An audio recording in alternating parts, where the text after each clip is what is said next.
And connection failed. Hey guys, we are back in the Mindful Chef kitchen, and today we are here with two-time Winter Olympian, top broadcaster, MC ambassador, all-round legend. It is Miss Aimee Fuller. How was that for an introduction? I know, it's not bad, is it? It's better than I give Giles. Anyway. Thanks, guys. Here he is. Amy's here with us tonight. Welcome, Aimee. And we're going to be cooking up another one of our Mindful Chef recipes. Gilo, what are we cooking tonight? We're cooking up, zoom in on this one, zoom in. We're cooking up a shredded chicken and peanut noodle soup. That is going to be delicious. So we'll whiz you through that one in about 20 minutes whilst asking this Olympian some amazing and insightful questions. Okay. Insightful. Right, there so we no go. pressure. No pressure. Let's do this. Hopefully I can be insightful. Yeah, that's it. Who's tuning in, by the way? We got some people. We got loads of people in. Everyone's joining us up. Hello, everyone. comments. Coming in. Make sure you ask a load of questions. Make sure we're going to have a competition going. So to win yourself a month's worth of Mindful Chef boxes, just comment below, ask some questions, and we'll pick somebody after this. Ask Aimee anything you want. Ask Giles anything if you've got anything for him. Ask me anything. But we'll just go. Giles, what's the first steps on the cooking? Right. We're going to dice up some onion. We're going to grate some ginger. And we're going to get these two free-range chicken breasts all in a pan in the oven. So we'll get that going now. If you want to just chop the ginger, make it nice and small, I'll pull the pan out and we'll get going. And Milo can ask you some questions to kick off. Yeah. So, Can I go big chunky on the ginger? Go kind of medium chunky. All the ginger. all the ginger, get it chopped up, we'll get it into the tray. It'll be nice and easy. All of these recipes, less than 30 minutes, you know, nice and easy to do. That's the brilliance of Mindful Chef. So, for those of you who might not know Aimee, but I'm sure you all do because you're all tuning in tonight, she is a two-time Winter Olympian. Sorry, can I just say... Look at these skills as well. Can we zoom in on these skills? Have you seen this chopping technique? She's just not only a Winter Olympian, but absolutely nailing the... Absolute top-class shredder. Top-class shredder, yeah, on the slopes and in the kitchen. So, Aimee, for a country that traditionally doesn't have that many mountains to go and snowboard or ski on, how did you get into snowboarding? So it started out with skiing, age 4, Bromley dry ski slope. Used to go every single weekend. And Bromley? Yeah, Bromley. Bromley massive. South London. Yeah. South London girl. And absolutely loved it. I saw a guy snowboarding and always wanted to try it, but they were like, no, you're too small and you're not old enough and we don't make boards that size. So it was put on the back burner for a bit, and then again, like 3 years later, I saw this guy go from the top of the slope to the bottom of the slope and air over the last ski mogul, and I was like, yes! That is what I want to do. That's a bit of me. That is what I want to do. So Can I steal your ginger? There. Yeah, go for it. Thank you. And then I was lucky enough to live in the States from the ages of 12 to 16, and I went just casually at the weekends, absolutely loved it. And when I was 16 years old, I got noticed, and just stemmed from there. She says she got noticed. I like nice and casual, isn't it, Gilo? I got noticed. Sorry, I've got to.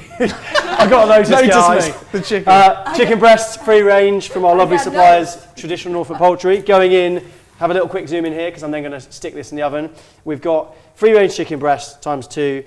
We've got a load of ginger, some red onion. I'm going to whack some olive oil over the top, and we're going to stick that in the oven for about 20 minutes. Sorry, going back to getting noticed, because how the hell do you just get noticed? Apart from being quite good. I begged my mum to send me for my 16th birthday before we moved back to the UK to summer camp, which was in Mount Hood. Oh, Milo, you're missing a step. Come back. I'm all over it. So I'll tell you guys. Mount Hood in Oregon, and it was on that week. Someone kind of like myself now, a Roxy rider, noticed my riding and told Roxy Europe about me. I moved back to the UK, started school, Sullivan Upper in Northern Ireland, and within my first week, I came home from school, had this random phone call, no like Instagram, Facebook, cool.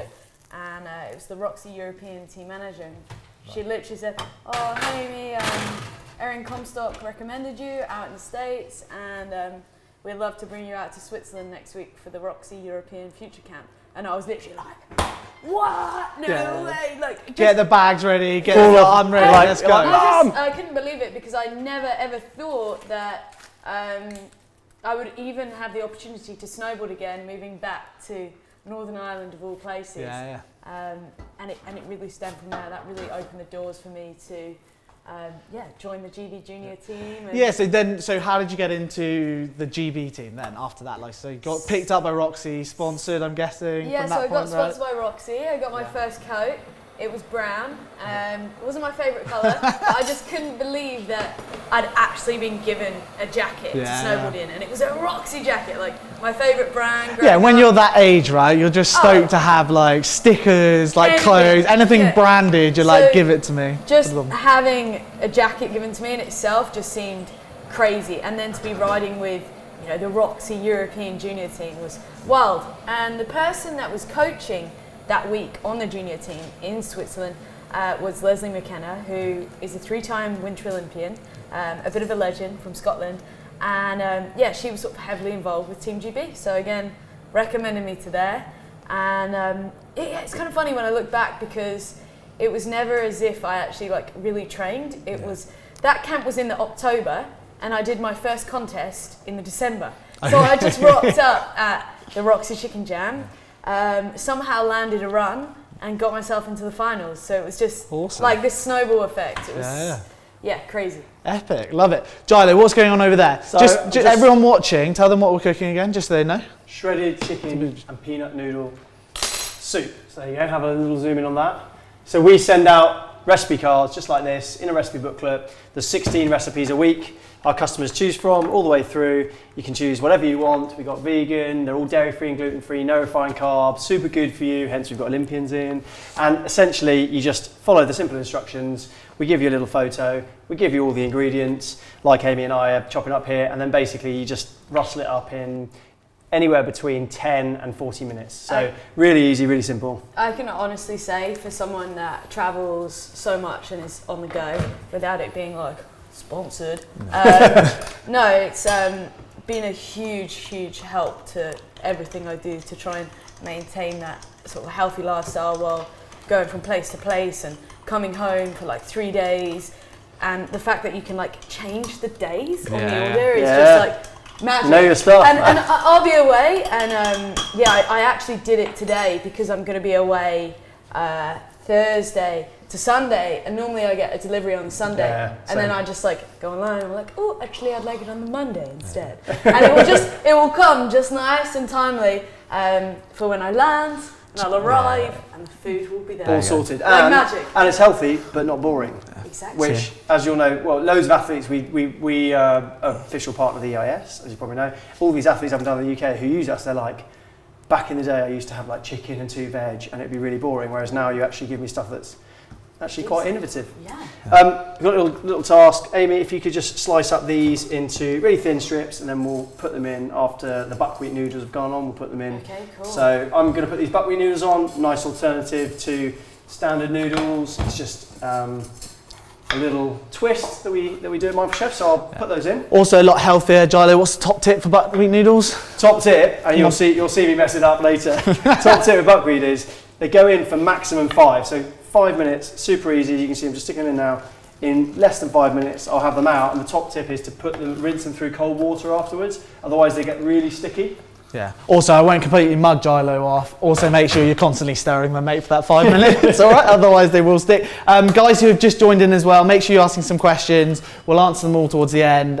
If you do ask a question, comment below. We'll also give one person a month's worth of Mindful Chef boxes, which is pretty awesome, as you just heard. Can I pick the person? Yeah. Aimee can pick the person. There you go. Can I also ask the question? Yeah. Or prompt the answer as to why buckwheat noodles are better for you than traditional noodles? Yeah, traditional. So one of the things with Mindful Chef that we don't do, well, yeah, hopefully I'll get this. One of the things with Mindful Chef we don't do, and we've always sort of set out our stall from the beginning, is not to ship any refined carbs, so any sort of white pastas, white breads, but more innovative uses of vegetables, of pseudo grains, of things like buckwheat, whether it be buckwheat, pasta, buckwheat noodles, that sort of thing. So they're just they've got more fibre, they've got different nutrient profile to the sort of normal white pasta, white noodles, that sort of thing. So we think they're a bit healthier for you. We think also if you're looking for a varied diet, actually most of us probably do have a bit of white pasta, all the other stuff anyway. So actually it's just bringing more varied vegetables, ingredients into your diet. the short sort of answer. There you go. Good answer. So there we go. But what I want to know as well, because so I've only recently started skiing, as I sort of bore Giles with most time talking about. What would you say for he people really rates himself, by the way. who He's are been about 3 times. Yeah, I love He's already it. been Really shown. rating He thinks it. he's Yeah, show him the videos. pictures. Next John Olsen. What would you say to people who are watching who probably, because I literally a year ago I started skiing. Like, what would you say to people who want to give it a go but they're not sure where to start? Like, I would say the best place to start is to head down to your local like snow centre or dry slope and really just get a feel for how the equipment works. So many people just turn up to the mountain and they don't even know how to put their skis on. Yeah. So then when you're thrown into that mountain environment, it's very exposed, you've got the elements, and it just makes everything a bit more of a fluster, a panic. Whereas if you've got the basic style, like literally learning how to clip your skis in or do your board up, then when you arrive in that mountain environment, it's all just a little less foreign, which for me is the key in everything I do, is about finding that like sort of base layer of confidence, and then you can build from that. okay, nice. Quick one, coming over here, back to the recipe. So Amy's slicing up our pak choy, our red pepper, little shout out to our friends at Manny Life, peanut butter, all sorts of nut butters. I'm just going to pop this in with our stock over here. That is Give it a little genuinely view. the best peanut butter. Oh, it's Manny so Life good. is good, isn't To it? be honest, I'll probably be licking the spoon afterwards as well. So we'll get that in there. And what I'm going to do is I'm just going to let that mix in there, take the buckwheat noodles out, and then we'll get our soup going in a minute. But I'll bring you back over to here when we're doing Where's that. the bin guy? Just to my left. Yeah, just throw it in there. Amy, so I've got another question here. Lily Gavacol, thank you very much. What weird food combinations do you enjoy? Let's talk about food a little bit more, you know? Ah, all right, Lily. Weird food combinations. Ooh, that's a really good one. I do like, you know what? I like peanut butter with banana, and I would actually even like throw a bit of chicken in there, like Ooh, and chicken. yeah, like a multi. And chicken. It- Right, it- you're not making any recipes for us moving The forward. question was weird in a multi-grain Yeah, that- bagel. That would be like a pretty savage treat. But okay, not sort of maybe not so weird. What I love to have before I go riding, and this would be like a treat, as in I've got up early enough to make them, is banana pancakes. Oh, Tons of nut butter, like literally like oodle it on, a bit of either like coconut yogurt or Greek yogurt, whatever's going, like pile it up, and then hot berries, just like. Ooh. Lovely. But you know what annoys me is like when people like make compote and they put like loads of honey and stuff in it. It's like you don't actually need honey. Like, Yeah. the berries are so sweet anyway, so just heat them up and then just. Delicious, yeah. We had a pancake competition, didn't we? Do you remember who won that? Thank you. Moving on. Who won So for the people tasting it? back to weird food combinations. So we can. This is a good like segue here. So Amy, for those of you who don't know as well, also took part in a really awesome documentary where she did her first marathon ever. And she decided to go and do it in North Korea, of all places, which is pretty mental, right? Yeah. So segment is, what was the weirdest thing you, because I would have said that as a food like combination. What was the weirdest thing you ate while you were there? The weirdest food that I was exposed to when I was in North Korea, and it was on the first day. So it was the whole situation. So we went around a North Korean food factory, we toured around, and then they took us onto the roof of the food factory to a tropical oasis swimming pool with the Olympic weightlifting team at the top, and they were eating like crisps, drinking beer, so it was like their down day, and they were at the pool on top of the food factory. So I sat down and I got offered chicken feet. No, Chicken okay, feet. yeah. Lovely. So, I mean, what do you mean? Oh yeah? Yeah. That's a bit weird, no? It is a It bit is weird, weird. yeah. I mean, would you eat chicken feet? If I was in a tropical paradise with weightlifters all around me, I think you'd be forced into it, right? So yeah, I'm with you. But okay, yeah, so a bit weird. That sounds like a very weird situation. Yeah, super strange. Give the guys a bit more insight into what that was like running in North Korea. We all see it from like an outsider's point of view. Yeah. You actually went and did it. What was like the weirdest part of it? Or what did you enjoy most about it as well? Okay, so the part that I enjoyed the most was being completely immersed in what seemed like was their culture and having no connection with the outside world. We really... Yeah, because your like internet wasn't working, phones weren't working, nothing. right? Nothing. It was literally like, flew into China, stayed there for the night, left my phone, my laptop, all of my valuables in a safe in Beijing. In China? Yeah. Hopped on a 2-star airline flight, Air Cairo, ex-Russian plane, to fly there. Propellers. Yeah, literally it was just like messaging my mum like, bye guys, hopefully see you in 8 days. Hopefully chat to you again, yeah. And then just being immersed with a crew of people that I didn't know, and for me the best experience was getting to know them and having no distractions from the outside world. Obviously documenting their athletes and how they train. What were the North Koreans like with filming and your film crew doing their job? Were they watching them quite carefully? Yeah, I mean, we had all of the footage was rewatched, but had chaperones keeping an eye. Yeah, you couldn't like go out of the hotel without someone coming with you. So the whole experience was really, really strange, but also very, very eye-opening. And for me, the biggest thing was doing the marathon, and that really brought the whole trip together, because we saw all of their sports. We saw the gymnasts, we saw the weightlifters, and we saw the top tier of their athletes, synchronized swimmers, trampolinists, and that for me really made the whole environment seem slightly more normal. So it humanized it. And my biggest takeaway was really like the power of sport, and how no matter where you are in the world, it can bring people together. Yeah, I love that. Yeah, you get that as well. That fully comes through in the documentary. Yeah, and it was like that was it. And there's no other way to sort of express it other than that is what made it feel okay and safe, really. Yeah, highly recommend it, guys. If you get a chance, go check it out. It's on the Olympic channel. It's very cool. Just type in North Korea Olympic channel. I'm sure you'll find it quite easy. It's for anyone. I think there's only one. Yeah. Gilo, what's going on? What have we got next? We're now getting our soup ready. So you've got the vegetable stock I've just poured in there. We've got some turmeric, which is going to go in there as well. In it goes. I've been quietly slicing some red chilli, which I'm going to use about half in there as well. And then I'm going to bring this to the boil. I'm going to add some coconut milk from my friends at Bayona. Stick that in there as well. Remember, with our recipe boxes, you get everything like this, all pre-portioned out. If we say that you need 200 ml coconut milk, you'll get exactly that in a can. It'll all go in here. There's no need to rustle around the cupboard and look for stuff that you don't have. It makes it super easy. So I'm going to get this in there. Oh. And we'll just let this bubble away for a bit, and then in a second, Aimee can chuck in the veg once it's bubbling away. I have a question regarding the Olympics, because I find it fascinating. How did you take that leap from being like, okay, I know I'm good, Roxy know I'm good, I'm doing these camps, suddenly going, I'm going to go full on, I want to be an Olympian, and I'm going to commit to it, and I'm sure you'll say actually someone had a word with you and they were like, you know, you've got it if you want it. It's quite a big step to commit, right? For me, it was never, it wasn't an option. It's never like presented to you as, hey, if you jump through these hoops, you can be an Olympian. It's really not like that. And the disciplines that I do were not in the Olympics when I started snowboarding. You could make a career as a snowboarder. You could compete in the X Games, the TTR World Tour.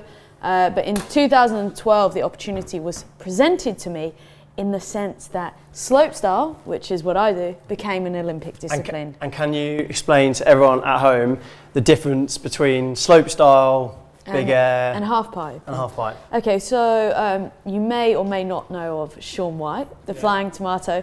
He made the halfpipe famous. He's won 3 gold medals. And in 2012, so the halfpipe is like the U-shaped ice stitch. And then in 2012, they introduced slopestyle, which is, if you imagine an 800-meter course with a series of obstacles, you've got jumps, you've got rails, you've got quarter pipe hits, and it's almost like gymnastics. You've got to make your way down the course doing a variety of different tricks, spins, and it's judged on technicality, style, and overall impression. And where did you get that like fearlessness to just go out there, you know. Some big old kickers out there. Yeah. And you can't. I would say you never really overcome the fear. You learn to respect fear, and it's a real phase of gradual progression. So I remember that year I got sponsored by Roxy in 2007. I went in the January to the European Open contest. I'm just going to nick these, by the way. And I competed in the Junior Jam. And at that point, I looked at sort of the adults course, or the pro course, whilst I was hitting the smaller course. And to me, it was just like, wow, that seems like moons away. But when I look back, it's like, before you know it, if you keep riding, it's about how comfortable you become on those features. Sure. And in the end, the small features, you've done them so many times that they become mundane, and then you want to step it up to the next feature. And that's what excites you, because that lower tier is so accessible, it's boring. So you're then looking for that next phase of progression. So for example, you could probably cut with your eyes closed. I wouldn't be so sure about that with us two. Let's give that a go, actually. That'd be good TV. Let's have a look at that. So yeah, it really was the natural phase of progression. And once I realised that maybe I could go to the Olympics, it was like, right, okay, let's do this. And that's so cool. The thing I think that I was always really aware of for myself to be okay with it was this is what I want to do, but if I don't manage it, it's okay. And I think the way of relieving that pressure. Yeah, you didn't pile that pressure on yourself. No, and I say that. I mean, the first year was not the best for me in terms of qualification. I had a series of injuries, and for me then it meant actually that there was a lot of pressure, and it came down to the last two contests. And not many people know my story with that. Which I can delve into quickly if you want. Absolutely, yeah. Go for it. So I'd had a really good year. So I was kind of the year before the it girl, and it was expected that I would be there. So in terms of that level of pressure and managing it, it was quite tricky. In the August, so this is 2013, and the games were Feb 2014. I was still at the top of the contest in New Zealand, and it got cancelled. So that's one more opportunity missed. I'd missed 3 because of injury. And for people watching, you've got to get qualification, right, to get to the Olympics. You have to go do these competitions so that you can then earn the points, get into it, right? So it's tight. There's only 24 spaces globally. And in November, I had the opportunity to go to the pre-Olympic press day. And I said to my mum, I was like, oh, there's no point in going. I'm 47th in the rankings, and I need to be in the top 24 because of all my injuries and setbacks. And she said to me one thing, which I'll never ever forget. She's like, you're going, Aimee, unless someone tells you otherwise. So I was like, yeah, all right then. So I sort of adopted that mentality. December, the first contest was I needed top 12 or better out of 60 girls, and I got 11th. So that's one check. Yeah. You've got one more opportunity before the games, and that was in Canada 3 weeks later. So I stayed out actually in Canada over Christmas. It was the most stressful Christmas ever. I literally just didn't want to do anything. I've never wanted anything so bad in my life. So the pressure was so extreme. And in that contest in Canada, I needed top 6 or better. I fell on my first run. Imagine you've got 2 chances to try and put down the run of your life. And I was standing at the top, ended up bumping into a friend. She was like, you got this. We were dancing, vibes were good. And that's what snowboarding is about. It's about being in the right headspace. And I dropped in, stopped my run. So that meant I was top 12 or better, going into semi-finals, smashed the semi-finals, and I finished in 5th. Boom! Love it. There you go.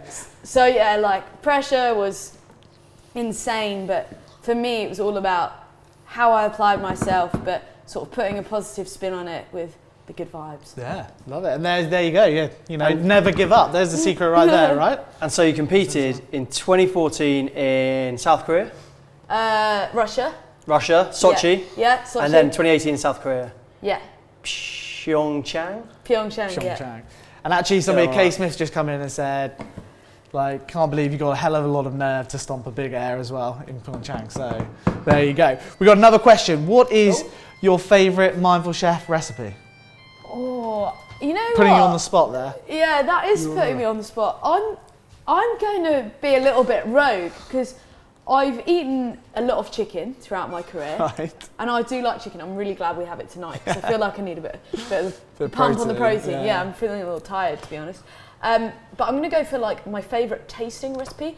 It's got to be the chickpea korma. Oh, nice. Ooh, Yeah, nice. that is one of the favourites, to be fair, from One of our customers, vegan so ones. I like that. And I suppose... Shout out to all the vegans. Shout out to all the vegans there. But that's quite like an interesting point, right? So when Victoria Pendleton was in last week, and we chatted to her loads, and she's always like, oh, yeah, you know, when I was just competing, it was a lot of chicken, it was like a lot of broccoli, it was the that's same it's old just like thing easy, on repeat, right? When you're on the road, you can't be getting like all of these ingredients and, you know, bits and bobs because it's expensive. And 3 days time, you might be moving on to a different contest. So you just kind of like roll with whatever works, you know, shove a bottle of soy sauce in your suitcase and take it from place to place, a few spices.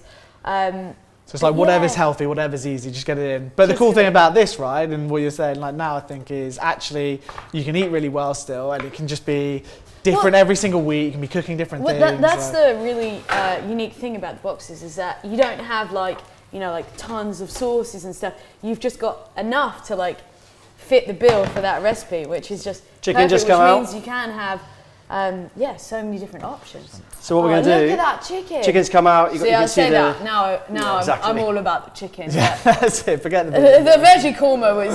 Perfect. So I'm gonna, if you want to come over here, I'm just gonna shred the chicken like so, just really roughly. It doesn't matter how you do it. Shred the chicken into loads of small pieces. God, that's perfect actually.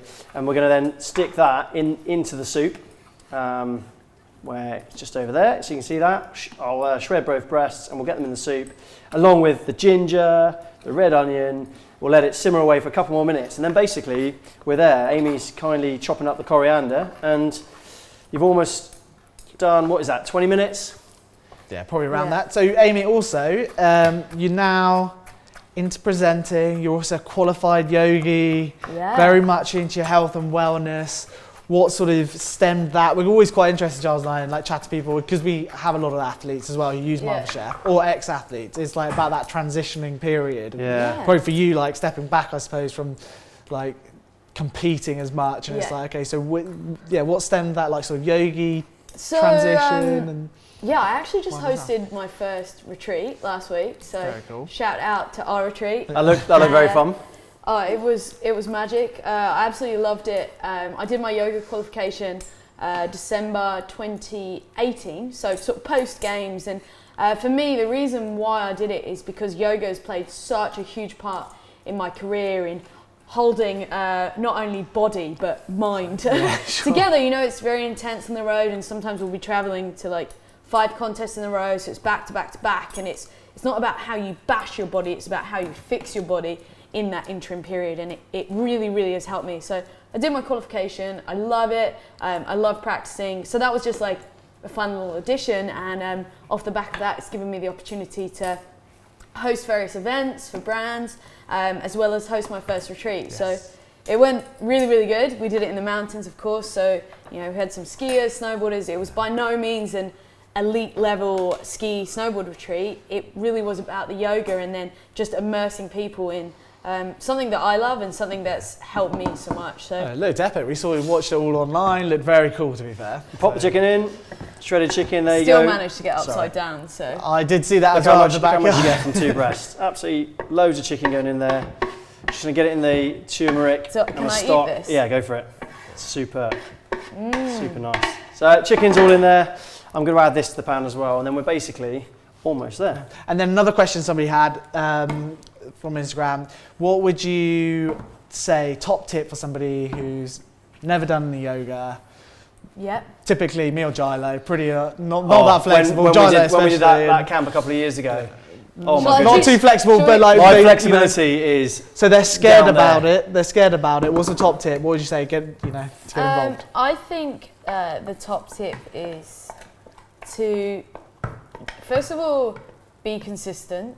Start slow, because I mean, I'm so guilty for it. Everything I do, I like dive in at 100 miles an hour, but it's all about a regular practice and sort of not going in too hard with the commitment level. So say you want to get into it, maybe find some videos on YouTube so you know what to expect, and start out with like a slower flow. Or if you're like someone who's really strong, you know, you can actually find on YouTube like strong flow for whatever your weakness is, and search for that, and then maybe you can focus on that, and then put yourself, you know, throw yourself into that immersive class experience, and you know, you will then be able to get that guidance from someone who can hopefully help position your body. Find the weakness, go on YouTube, look for the beginning video, and then we'll be all good. Yeah, that's it, right? Okay. Maybe we should do a yoga session soon. Yoga sesh. Mindful chef, Yeah, Mindful Chef and Aimee coming to you live from the offices. Right, Gilo, what do you reckon? Not quite ready yet.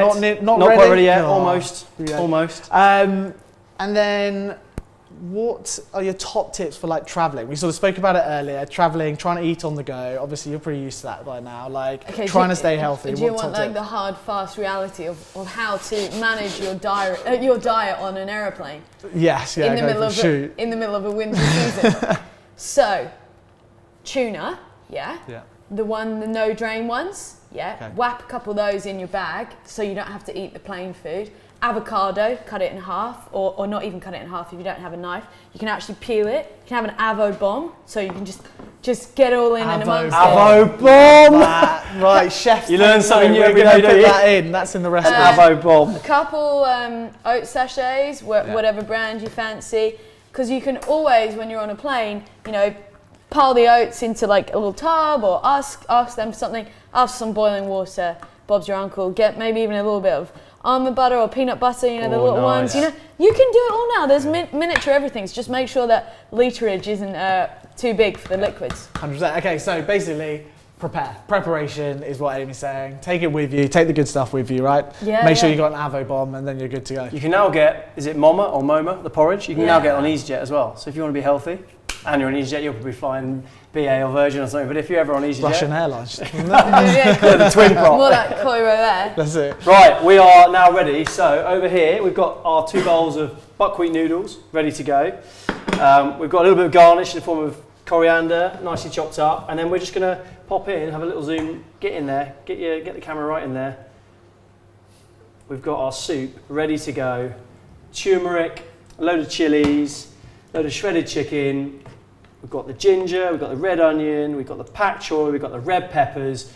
All more than your 5 a day right there. So let's, Aimee, do you want to serve up or do you want me to? Oh yeah, let's get involved. So basically just chuck it into both pans, fill them up. So you've thrown Aimee under the bus there with the presentation at the last minute. No, you don't need to worry about good presentation I'm with this good one. with that, look at this. This is a proper like slop it all in and... There you go, guys. Look, really healthy meal, you know, you've got a good portion of protein in there. You've got the buckwheat noodles. Heavy on the garnish, look. Got the pak choy, got the peppers. That's going to be a great meal. Yeah, brilliant. There's one. I've got some forks for us as well because we're going to definitely enjoy this afterwards. For sure. Good old portions of food as well, right? Yeah, I know, there's plenty left here. Plenty left. We're going to get 3 here. That's going to go straight home to mine. Right, guys. So there you go. There we've got the shredded chicken, peanut noodle soup. Just one of our recipes. You know, every single week we've got 16 different recipes coming to you from Mindful Chef. Everything gets delivered pre-portioned, along with the recipe cards, and you just make them at home. Delivered all over the UK. Aimee, thank you very much for coming into the kitchen tonight, awesome sharing your time with us. Thanks very much for having me, and thanks to everyone who tuned in and ask the questions. Ask the questions. We'll be coming to you. We'll be letting you know who won the competition afterwards. Right now, we're going to log off. We're going to go and eat this delicious food. Time to tuck in. Thank you, guys. Cheers, Over and out. Cheers. Woo!